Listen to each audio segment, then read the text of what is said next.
Hola, ¿cómo les va? Feliz sábado para todos los que nos estamos juntando por este medio. Para mí es un privilegio muy grande poder acompañarnos en el estudio de la palabra hoy. En esto distinto que todos fuimos aprendiendo en esta pandemia que nos está tocando transitar, pero que también nos permite estar conectados y estar conectados a través de la palabra. Así que muchas gracias por la invitación y vamos a compartir juntos un momento de estudio de la palabra. Eh, Me gusta mucho que lo podamos hacer en vivo porque da la posibilidad que si alguno quiere hacer algún comentario o participar de alguna manera puedan hacerlo. Yo tengo aquí la computadora con el chat, voy a tratar de estar atento para poder ver si hay algún comentario y nada, los invito a que juntos estudiemos la palabra. Siempre que me toca compartir la palabra, me gusta hacerlo eh, buscando algunas historias puntualmente de la Biblia. Y lo hago por dos razones, para mencionar dos razones básicas.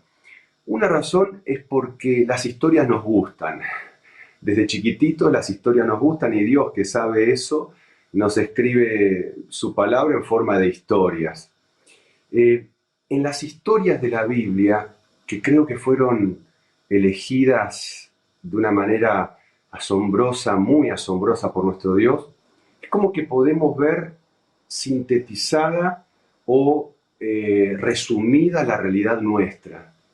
Si te pones a ver y la lees con atención a la palabra, todas las cosas que te pasan, que vivís, historias tuyas y mías, en algún punto calzan en alguna de las historias de la Biblia. A mí me gusta mucho esto porque cuando me toca encarar cosas en la vida, por ahí busco dónde encaja, en qué historia lo que estoy viviendo o por vivir, y es como que encuentro allí un camino que Dios nos dejó trazado. Es porque los hombres somos los mismos desde siempre, y nuestros problemas son los mismos y las soluciones son las mismas.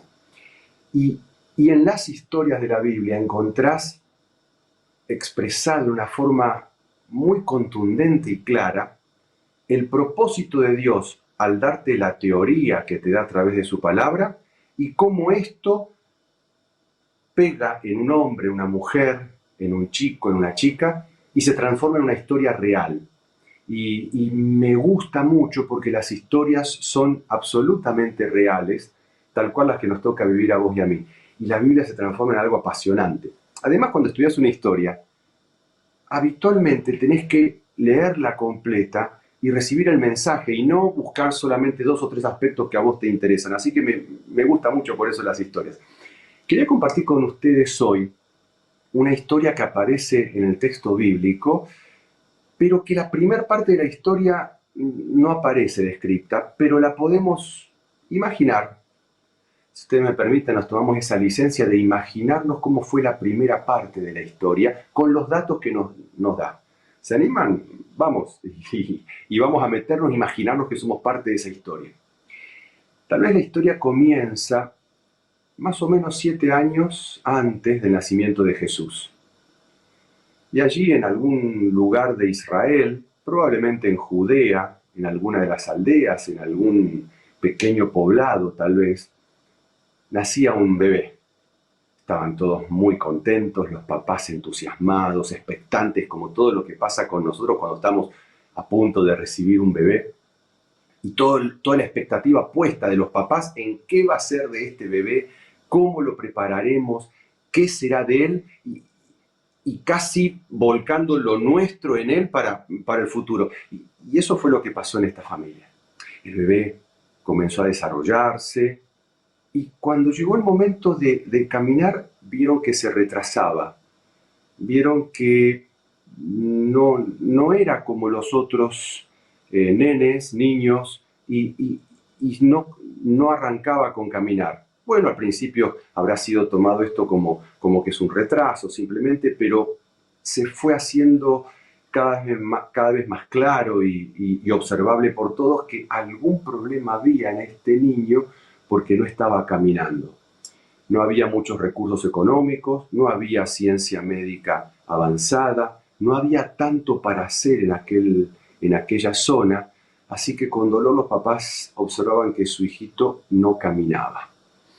Sin tampoco mucho soporte social y en una nación esclavizada por Roma, no había un futuro brillante para este niño. Y los papás buscaron una opción, otra opción, y no encontraban salida. Sin saberlo ellos, cuando él tenía 7 años, a unos pocos kilómetros de donde ellos estaban, nacía Jesús. Transcurrieron los siguientes 30 años del niño buscando cómo desarrollarse o cómo sobrevivir en Judea, mendigando, pidiendo, sin muchas otras chances que esto, además porque en su familia no había un soporte educativo que le permita, bueno, desarrollar alguna otra actividad. Y un día, cuando él tenía más o menos 37 años, escucha que hay alguien que parecía que estaba obrando milagros, que parecía que podía curar a ciegos, sanar leprosos, hacer caminar a paralíticos, y de pronto su vida, que a esta altura ya era la de un adulto joven, pero transcurría en una monotonía, sin mucha expectativa, comenzó a cobrar. Es como que renacía la esperanza, es como que de nuevo un fueguito comenzaba en su corazón y él decía, bueno, tal vez yo puedo ser y cruzarme con él y encontrarlo. Y si los papás todavía estaban con vida en aquel momento, que tal vez sí, seguramente buscaban la forma en la que él se pudiera poner en contacto con este maestro que curaba, que el poder de Dios se manifestaba en él. Y me imagino, el relato no lo dice, que con amigos que lo llevaban, que lo acompañaban, gente que lo ayudaba, fue tratando de seguir los pasos de Jesús. Y tal vez lo buscó en un lugar, pero Jesús ya no estaba allí. Tal vez viajaron con mucha dificultad hasta otro lugar y Jesús se había ido a Galilea, muy lejos de allí, esperando en algún momento que Jesús hiciera una vuelta por Judea. En algún momento lo hizo, pero cuando llegó hasta donde le habían dicho que estaba Jesús, Jesús se había ido. Y entonces le dijeron tal vez, ¿y por qué no vas a Jerusalén? Te dejamos en Jerusalén, allí podés pedir, hay mucha gente allí, y tal vez Jesús en algún momento va a ir. Y allí lo llevaron a Jerusalén. En un momento Jesús llega a Jerusalén y me lo imagino a él volviendo, y ahora sí su corazón latía fuerte y la expectativa era enorme porque Jesús estaba cerca. Y lo buscó y cuando estaba cerca vio como Jesús estaba siendo crucificado. Y su esperanza estaba allí en la cruz, muriendo. A veces, si vos te acostumbraste al dolor y al padecimiento, es como que, bueno, está con cierto nivel de sufrimiento, pero está como sin mucho cambio y sin mucha cosa distinta y ni te duele más ni menos, es lo de siempre.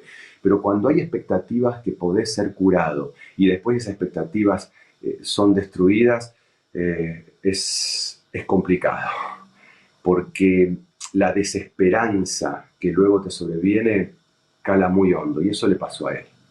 Tremendo fue el impacto de verlo morir a Jesús, y allí estaba él viendo desvanecerse su última esperanza.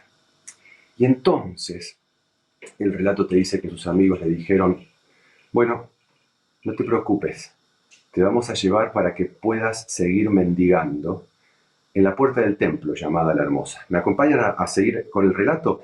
En Hechos capítulo 3. Hechos capítulo 3 te dice lo siguiente, y acá comienza el relato, específicamente lo que la Biblia nos cuenta de él. Pedro y Juan subían al templo a la hora de la oración, a las 3 de la tarde. Y era traído cierto hombre que era cojo desde el vientre de su madre. Cuando vas al final de todos los hechos que te van a relatar ahora, en el versículo 22 del capítulo 4, te dice el hombre en el que se había hecho el milagro tenía más de 40 años. para esta altura, él tenía más de 40 años. Y cada día lo ponían a la puerta del templo que se llama La Hermosa, para pedir limosna de los que entraban en el templo. Y lo primero que te llama la atención es que para buscar limosna iba al templo. ¿Sabes por qué? Porque por alguna razón la sociedad entiende que aquellos que van al templo es probable que sean más compasivos. Es probable que las chances de recibir algo aumenten si vos estás cerca de aquellos que van al templo. Y eso es lo que entendían en aquel momento y es lo que entiende hoy la sociedad también. Es la expectativa que se genera en la sociedad cuando ves seguidores de Jesús. En este caso, en aquel momento, seguidores de la fe religiosa judía. Y Pedro y Juan, que todavía no tenían tan claras cómo eran las cosas, y para quienes culturalmente el templo tenía un valor único, porque todo ocurría alrededor del templo, continuaban después de la resurrección de Jesús y cuando Jesús ya estaba en el cielo, yendo al templo a orar. Esto nos muestra que fue un proceso largo y que llevó su tiempo hasta que ellos lleguen a comprender determinadas cosas que estaban dando inauguración a un nuevo movimiento religioso. Por el momento ellos se manejaban de esa manera. Y el relato te sigue diciendo, al ver a Pedro y a Juan que iban a entrar en el templo, les rogaba para recibir limosna. Entonces Pedro, juntamente con Juan, se fijó en él y le dijo, míranos. Y yo me detenía en esta expresión míranos y pensaba en todo lo que significa que Pedro y Juan le hayan dicho, míranos, mírame, míranos. No sé si a ustedes les pasa, pero a mí sí me sucede. Cuando ves a alguien con mucha necesidad, muchas veces te extiende la mano, pero ni siquiera te mira. Está así, como si fuera vergonzoso el cruzarse su mirada con la tuya. Está muy necesitado. Y a veces yo mismo me encuentro como esquivando su mirada. Prefiero ayudarlo con algo, pero pasar rápido para que me afecte lo menos posible su dolor, para que los ojos, en donde se simboliza y se representa y se sintetiza lo que vivimos, lo que sentimos, lo que padecemos o estamos alegres, no se crucen con los míos porque me involucran demasiado en su historia. Y esta era la situación. Él estaba probablemente pidiendo de esta manera y de pronto Pedro y Juan le dicen, mírame, míranos. Querían cruzar su mirada con la del paralítico. Y pensaba, si aquel que está pidiendo y necesitado me mira, ¿qué ve cuando me ve? ¿Qué ve cuando él me mira? ¿Qué le transmite mi piel? ¿Qué le transmite mi expresión, mi mirada? ¿Cuánto de Jesús le transmite la forma en la que lo toco, en la que lo abordo, en la que le hablo, en la que lo escucho? El relato te dice que cuando él los miró, esperaba lo que habitualmente esperaba, una limosna, te dice el versículo 5. Y él les prestaba atención, los miró, y les prestaba atención, y les pareció a él que en el rostro de estos hombres había algo, una simpatía especial, una compasión especial, que le iban a dar algo, y seguramente no era poco, algo le iban a dar. Dice, les prestaba atención porque esperaba recibir de ellos algo. Y Pedro le dijo, no tengo oro ni plata, pero lo que tengo te doy. Y nos quedamos hasta ahí. me impacta esto. El paralítico, como aquel que te pide, que me pide, y no digo simplemente aquel que te mendiga algo, sino el que simbólicamente te pide en la vida algo, que está padeciendo, que está paralizado por dolores, por sufrimientos, por historias, por pasado, por angustia, por presente. Aquel que te pide. Y cuando ven tus ojos, los ojos de Jesús, espera recibir algo, siente que algo le podés dar. Pero curiosamente, lo que él esperaba que podía recibir era algo bueno que le servía, una limosna. Pero él no tenía expectativa de recibir más que eso, porque él tenía la expectativa de recibir aquello que él sabía que podía recibir y que durante estos 40 años había recibido. Unas monedas, un poco más, un poco menos, tal vez ahora era más, pero no más que eso. La gente espera recibir de vos y de mí aquello que está acostumbrado a recibir, algo que disminuya su padecimiento, su dolor. Y no iba más allá de eso su expectativa. Lo que no se esperaba era que lo que Dios tenía preparado para él era, como dice Pablo, pero citando a Isaías a su vez, cosas que ojo no vio, ni oído oyó, ni han subido al corazón de hombre. O sea, lo que Dios tenía preparado para él a través de la mirada de Pedro y Juan y del contacto con estos hijos, era mucho más de lo que él podría haber tenido como expectativa. Porque siempre lo que Jesús preparó es infinitamente más alto, más lejano y mucho más brillante de lo que vos te podrías haber imaginado en el mejor de los mundos, en la más poderosa de las imaginaciones. Y este hombre los mira. Y Pedro le dice, no tengo plata ni oro. Aquello que vos estabas esperando recibir, no voy a darte. Tengo algo más importante para darte a vos. En el nombre, dice el relato, en el nombre de Jesús de Nazaret. Y cuando él escucha el nombre de Jesús de Nazaret, seguramente se le generó en la mente una situación de expectativa frustrada, pero de expectativa renacida de alguna manera, porque de alguna forma había expectativa de Jesús en los ojos de Pedro y de Juan. Entonces le dicen, levántate y anda. Y le tomó de la mano derecha y le levantó. Inmediatamente fueron afirmados sus pies y tobillos, y de un salto se puso de pie y empezó a caminar. Y cuando entró con ellos en el templo, caminando, saltando y alabando a Dios, había pasado todo.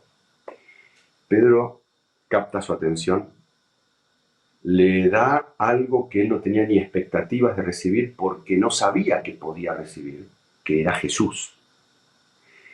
Y le dice, levántate y anda, pero hace lo que todo cristiano hace. Él necesitaba que lo tomen de la mano y lo levanten. Estaba la orden de levantarse, pero era la necesidad de que aquel que había estado con Jesús incluso lo tome de las manos y lo levante. Y cuando se levantó y adquirió fuerza, adquirió independencia. Independencia de aquel que lo había curado, pero a quien le estaba eternamente agradecido. Y el relato te dice que entró en el templo ya no caminando devotamente, sino saltando, cantando y alabando a Dios. Este era el día más feliz de su vida. Él creía, esto es interesantísimo del relato, y esta es la parte que a mí más me conmueve de este relato. Cuando él había visto morir a Jesús, él creía que sus esperanzas habían terminado. Pero Jesús no había muerto. Jesús no se había ido, Jesús había quedado en la persona de cada uno de sus discípulos, de cada uno de sus hijos, de cada uno de los cristianos, de cada uno de su iglesia. Jesús, yéndose al cielo, pero presente por su espíritu en sus hijos, se había multiplicado. Las posibilidades de llevar alivio a la humanidad se habían infinitamente multiplicado porque ahora eran muchos los que estaban con el Espíritu de Jesús transitando y llevando alivio. Él creía que había muerto su esperanza y en realidad su esperanza se había modificado en su aspecto exterior. El Jesús hombre ya no estaba visible con él, pero estaba el Espíritu de Jesús en el corazón de sus discípulos. ¿Te das cuenta lo que hacemos vos y yo cuando transitamos por las calles de Jerusalén, las calles de Buenos Aires, las calles de cualquier ciudad donde vos estás transitando? Es Jesús el que va transitando. La gente cree que Jesús se fue, pero Jesús no se fue, porque sigue presente en la presencia de sus hijos. Y cuando éste se para, se pone en pie y está con los discípulos, sigue diciendo el relato, todo el pueblo lo vio caminando y alabando a Dios. Reconocían que era el mismo que se sentaba a pedir limosna en la puerta hermosa del templo y se llenaron de asombro, de admiración por lo que había acontecido. No podían entenderlo, no podían captar cómo explicar aquello que había pasado. Y me hace acordar a un texto de Pablo, en 1 Corintios, capítulo 2, si tenés tu Biblia, acompáñame, capítulo 2, versículo 4, donde dice, ni mi predicación ni mi mensaje fueron con palabras persuasivas de sabiduría, sino con demostración del Espíritu y de poder, para que su fe no esté fundada en la sabiduría de los hombres, sino en el poder de Dios. Si tu prédica y la mía son sumamente inteligentes, brillantes, con una capacidad de hablar, de transmitir, increíbles, que el mundo lo admira, pero si no pasa de eso, está bueno, impacta, pero no cumple el propósito que Dios tiene para su mensaje. Porque el mensaje se hace incontestable, el mensaje se hace irrebatible, el mensaje es poderoso para transformar vidas cuando es la demostración del Espíritu y el poder. Y dice Pablo, para que la fe no esté fundada en la sabiduría de los hombres, sino en el poder de Dios. Cuando hay poder de Dios en tu vida y en la mía, cuando hay irrefutable evidencia de la presencia y el poder de Jesús en tu vida y en la mía, entonces suceden milagros en aquellos con los que nos cruzamos, porque con los que nos cruzamos no pueden rebatir los argumentos que vos y yo presentamos, porque no presentás argumentos de sabiduría humana, sino que presentás la misma evidencia del poder de Dios que actuó en tu vida y que ahora quiere actuar en la de él.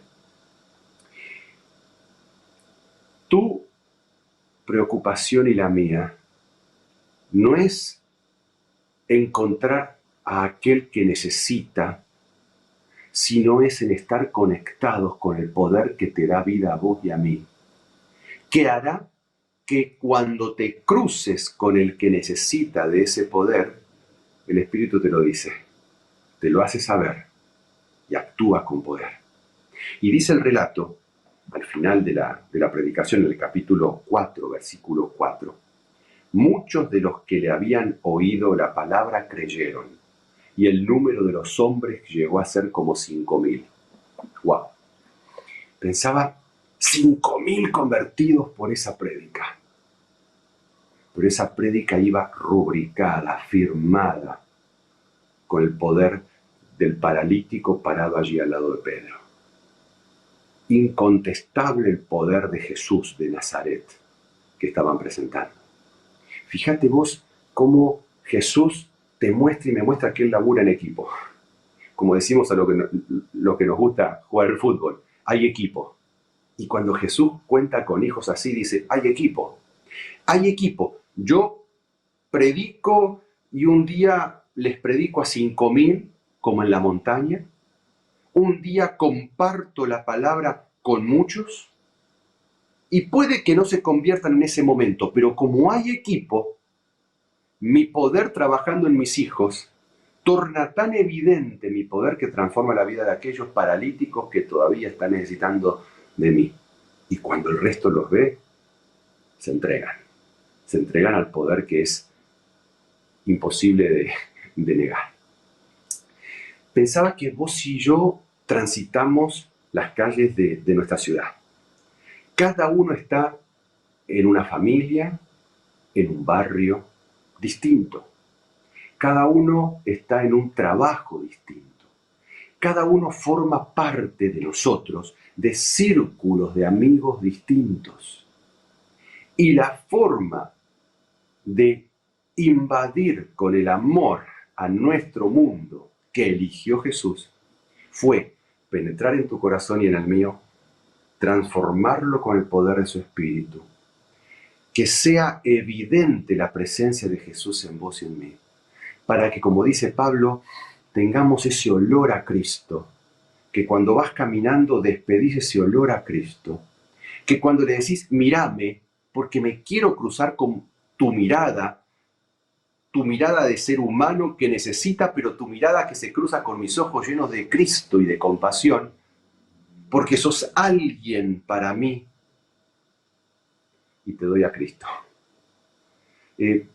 Siempre pensaba qué linda esta figura del olor que usa Pablo también en Corintios, porque vos no te propones dar olor cuando te colocas un perfume. Si vos te pones un buen perfume, vas caminando, vas transitando y el olor se despide en forma inevitable. Tal vez la luz la podés evitar de alguna manera colocando alguna cosa que genere sombra.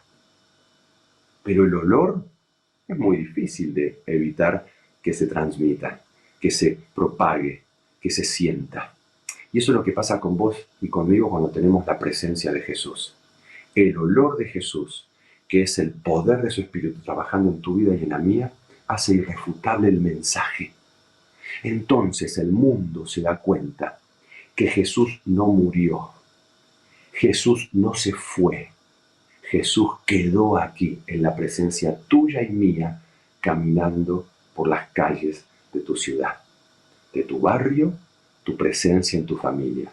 Es la forma que Él tiene de conquistar este mundo y de disminuir el dolor y el sufrimiento de tantos que todavía están allí a la puerta de la hermosa, mendigando, ni siquiera imaginándose todo lo que tiene Jesús para ellos. Que Dios te bendiga, que Dios nos bendiga y su presencia en nuestras vidas, transformándonos, y el poder de su Espíritu nos haga su mismo olor transitando por nuestra ciudad. Ahí me fijo en el chat a ver si hay algún comentario, a ver, para mencionarles sobre esto. Bueno, comentarios sobre el mensaje se agradecen, pero básicamente, bueno, aquí me quedo. Andrea menciona, y tal vez con esto dejamos, olor a Cristo, hermoso desafío. Gracias. Dios los bendiga, Dios los acompañe, y que donde les toque estar seamos algo tan sencillo, tan simple, tan poderoso, tan irrebatible, como ese olor de la presencia de Jesús, del poder de su Espíritu en nuestras vidas. Amén. Dios te bendiga.